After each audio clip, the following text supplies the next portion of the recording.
My letters to life. Is Scheherazade still within us? I know the stories of 1001 Nights and Scheherazade through my mother's voice. I remember those quiet afternoons. My mother gently plucked my grandmother's gray hairs, and I was allowed to sit beside them and listen to her stories. Because my mother loved reading, and she could tell stories in such a beautiful way that made me feel as if I was truly there, among all the colors and all the scents, under a clear sky full of stars, or somewhere between palm trees. And maybe that is why these days I find myself thinking of Scheherazade again. Scheherazade. She was not a loud woman, but she was educated and strong.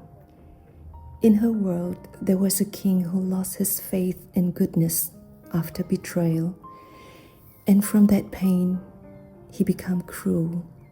Night after night, he would marry, and by morning, he would kill. Scheherazade knew this, but still, she went. Not because she was afraid, but because she was carried something greater than fear. That was responsibility and the love for life. She did not save with a sword, she saved with words. She told stories so wise and so delicate that the king would say again and again, "Tomorrow I want to hear the rest." And tomorrow became another night, and one night became so many. Not because she forced him, but because she slowly guided him back to humanity. And I don't know if we are still allowed to tell fairy tales nowadays, when the world feels so heavy, when people are suffering somewhere, when fear moves through streets, when hearts tighten with pain. But I feel this. Sometimes the soul needs something fairy tale-like, precisely then, not as an escape, but as a reminder that the human in us does not have to disappear. Today, I don't want to analyze anything. I don't want to categorize anything. I just want to become still for a moment and feel.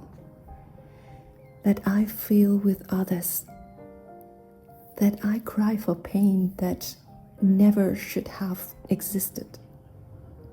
And that I wish there were more Scheherazade in this world.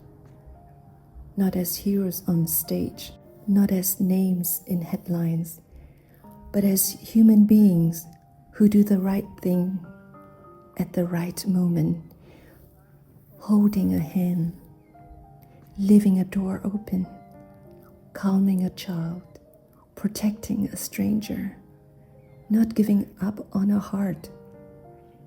Maybe this is naive. Maybe this is too soft, but I do believe the word doesn't break from too much feeling. It breaks from too little. And sometimes I wonder, when everything is shaking, is humanity the last thing we have left? Voice of Julie. For love, for light, for memories.